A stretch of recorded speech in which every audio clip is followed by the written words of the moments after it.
Hey guys, welcome to RC Custom Creations. So you have a Traxxas Stampede, a two-wheel drive edition. This video goes for 1996 models all the way up to current. They're pretty straightforward. If you're coming to this video, you got a servo related issue for your steering, and either you're just upgrading the servo, or you got a damaged or defective servo. Same process goes for it. Long story short, you're trying to replace your servo. What I plan on putting into mine is just a cheap 35 kilogram coreless digital servo, available on eBay and Amazon for about 25 bucks Canadian, shipped to your door. It's a fairly easy process. What you want to do is you want to remove your 4 body pins.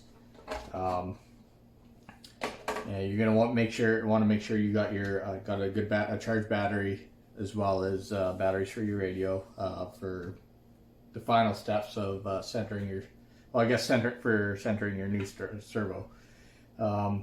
If you're new to this hobby and you've never done this before, then this video is for you. It's replacing your front. The steering servo is not as complex as it looks. You don't have to tear the whole front end apart. Here we go. I'll walk you through it, and you'll see for yourself just how quick and easy it is. It's quite painless. So to start off, what you want to do is you want to flip the truck upside down, and then you're going to remove your front skid plate. So you got the 2 bigger machine screws, as well as you got 2 smaller screws holding the back side of the skid plate.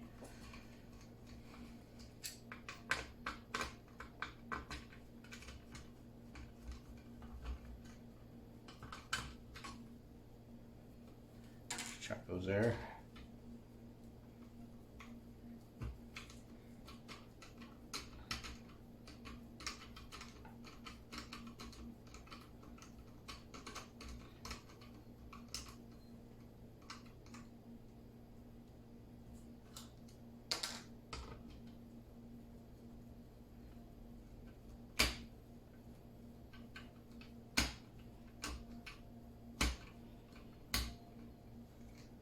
Now that you got your screws removed, you'll want to remove your skid plate.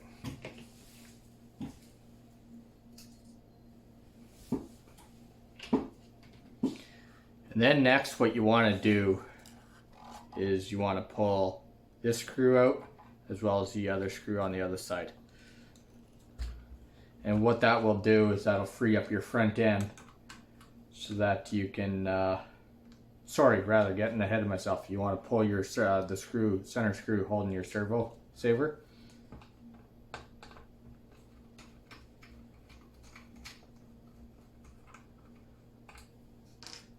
And then, like I said, now is the time where you remove these 2 screws.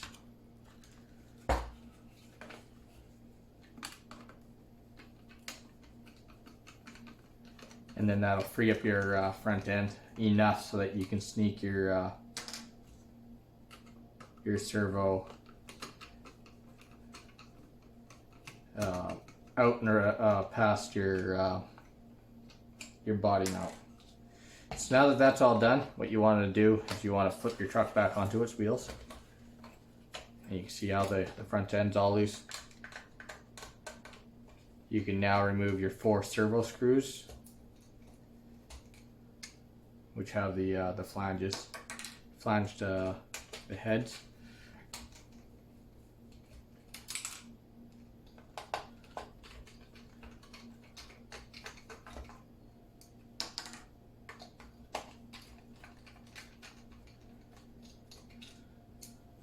And voila! Now your servo should be removable.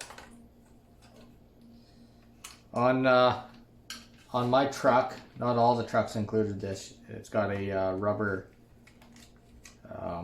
retainer to help hold the servo wire in the chassis.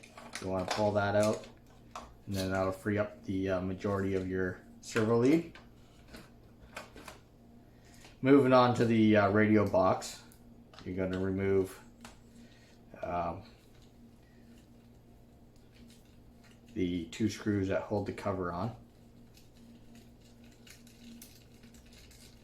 So you got one screw on the front side, and then in behind your wires for your motor, you'll have another one on the back side.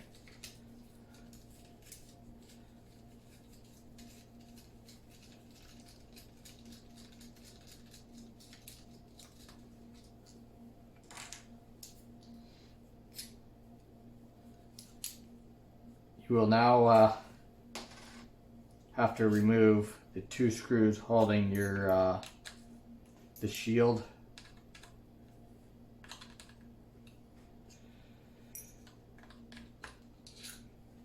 for your servo leads using a 2mm hex wrench.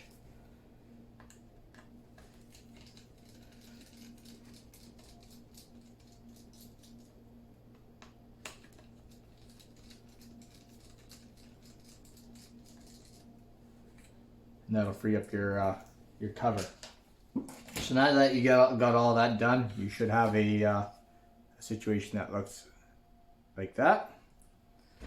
You're going to want to remove the cover, and then that'll expose your receiver. So tracing the wire for your servo, it should be in channel 1, I do believe. Yeah, channel 1. You're gonna pull that out, unplug it,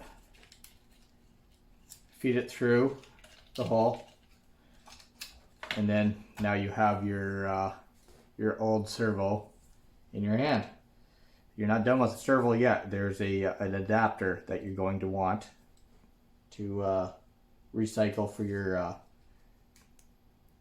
next servo, and as you see with mine's on there quite hard, so you'll want a little bit something to use as a pry bar, maybe a flathead screwdriver, or in my case I'm just going to use a bit and just kind of walk it off,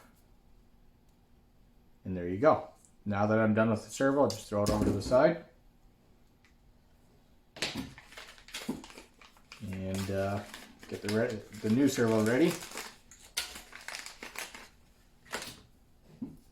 So again, like I said, I'm using a 35 kilogram digital coreless servo found on eBay. I ordered this one. I got to my door about 20, I think it was 22 something and change, so about 25 bucks. You're going to take that adapter for your servo saver, and you're just going to pop that on your shaft like so, and you're going to now take the servo lead and feed it through the hole of the top box, being careful not to knock out the waterproof seal. Don't forget to, if it did come off, make sure you put it back on before you plug everything in. And then you're going to take your servo and your servo lead and plug it back into slot 1. And this is where you're going to need your battery and your radio. What you're going to want to do is you turn your radio on, and then turn your receiver on, or your electronic speed control on. And what I like to do is I like to cycle my servo a couple times, and then it should find the neutral position on the servo after you let go. So at this point, now that you're done, you can now turn off your electronic speed control as well as your radio, and then you can carry on with the install of your servo. So what I'm going to do is I'm going to just draw the excess servo lead out of the case, out of the cover, and being careful to line the seal up, make sure it's all in the grooves. I'm going to now install the I believe 3mm screws, 2.5mm screws that hold the cover on.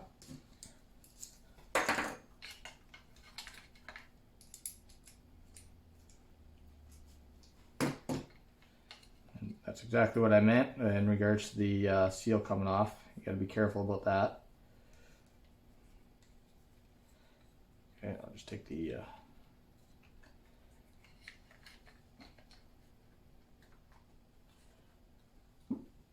okay, everything checks out. Everything's all good. Now you can finish fastening down the cover.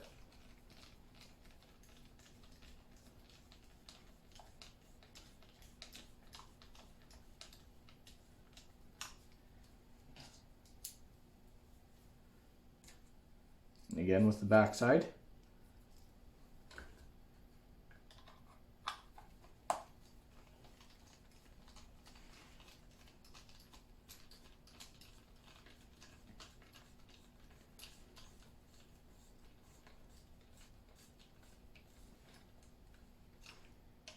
Making sure everything's snug. Don't over tighten it, because nylon it tends to strip fairly easy.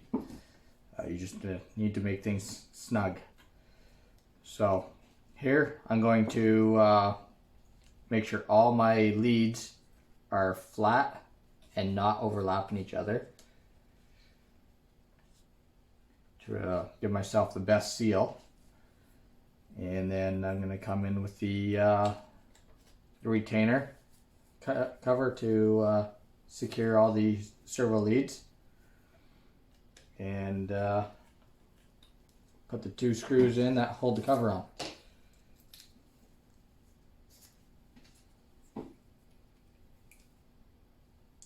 As you can see, this repair is fairly straightforward, fairly easy. It only takes about 10-15 minutes.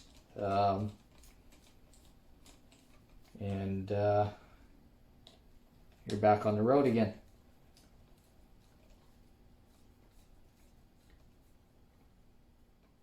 For a job like this where you're going into nylon, I don't recommend using any power tools unless you're on a really low setting, because the nylon will tend to heat up with the friction of the screw going in, and you increase your chances of stripping out the nylon holes. So now I'm going to take my servo. I'm just going to place it into the hole where it was. Keep in mind the output shaft for your servo horn is facing the back side of the truck. Just pop that in the hole, and then here is where I'm going to take the 4 screws with the flange heads, and I'm going to pop those back in the holes. Don't overdo it. It only needs to be snug. Otherwise, you will break the mounting tabs. These are the mounting tabs. You'll break those off really easy, and then you'll have to do this all over again.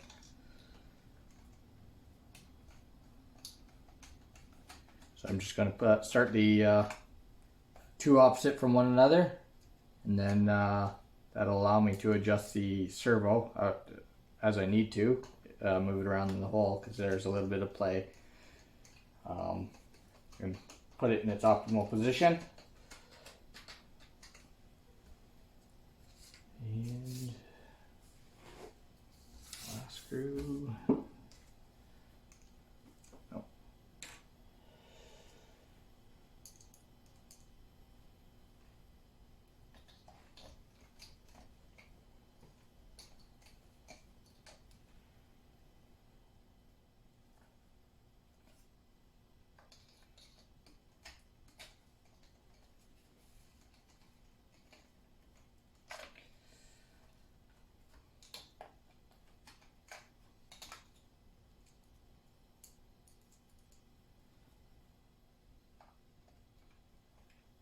There we go.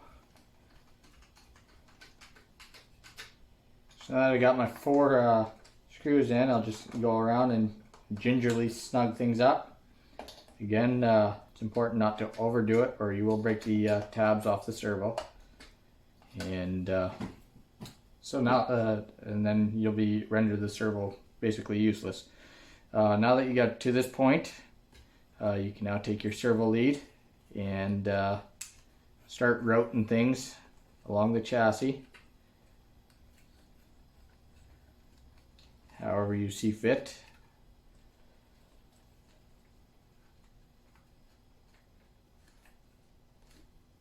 And then you'll take your rubber plug and then shove that into the frame to help retain that servo lead. And there you go.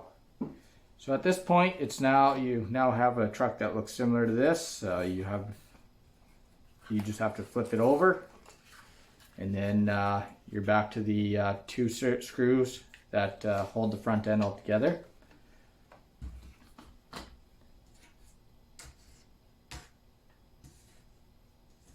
You're going to take your 2 longer screws.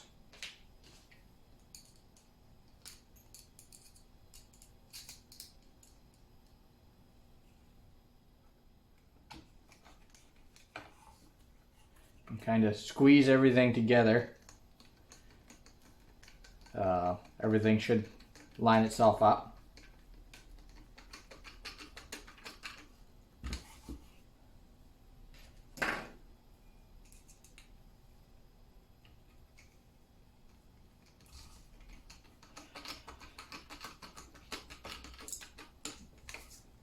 There you have it. So at this point, you can now take your servo saver and pop that back, making sure it's nice as straight as possible. Pop that onto the servo adapter, and using the screw that secured your servo horn to your servo itself. If you're using a stock servo, then you'd use the original screw, but in this case I'm going to use the screw that should have been supplied with the servo. That's commonly found in the bag. In this case I might have to get a longer one. This one here is a machine screw.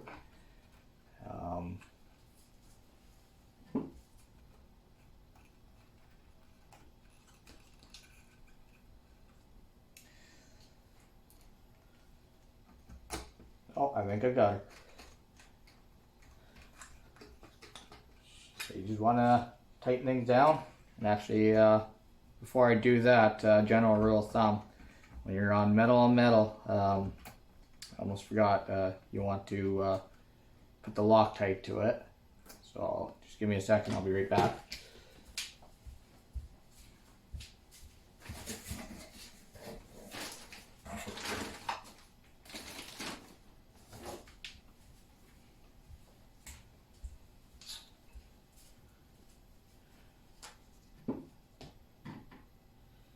I'm just going to take a small amount of blue Loctite, just put it on one side of the threads, like so, and place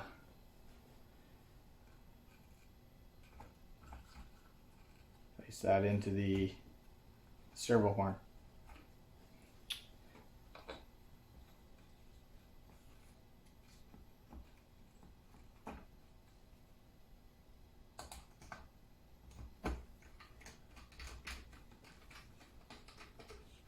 Snugging things down.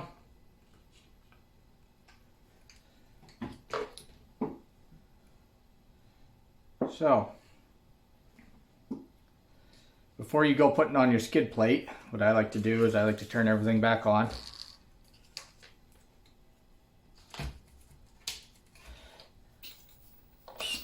Make sure everything works all good. I'll come back and adjust my endpoints after. Actually, this one here,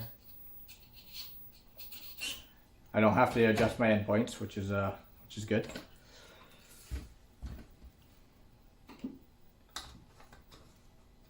So now it's safe to put your skid plate back on using your the remaining 4 screws. You got your 2 larger Phillips screws, and then you got your 2 smaller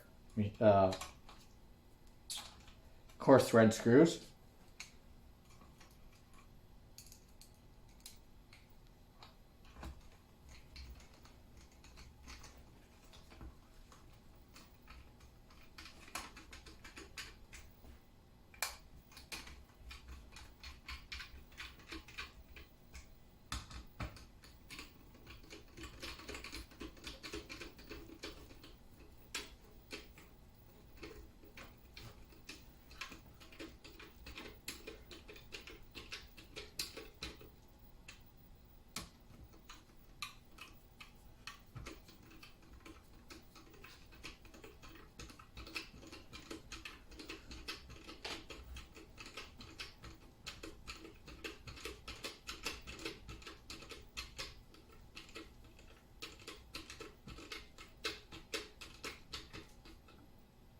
Okay, so at this point you have everything all assembled. You can now flip your truck over. If you have to adjust your endpoints, depending on your radio, you'll have to do that. And in this case, I don't have to adjust mine. I'm good to go, and I'm ready to put the body on and go have some fun. If you found this video useful, please like the video, and if you want to see more upgrades and updates in the future, then please feel free to subscribe to my channel. And if you have any questions or comments, please feel free to put those down in the comment section. And if it's a question, I'll respond to you as quick as possible. And if it's a comment, then that's welcome too. Anyhow, thank you very, very much for your time, and hope you have a good day. Bye for now.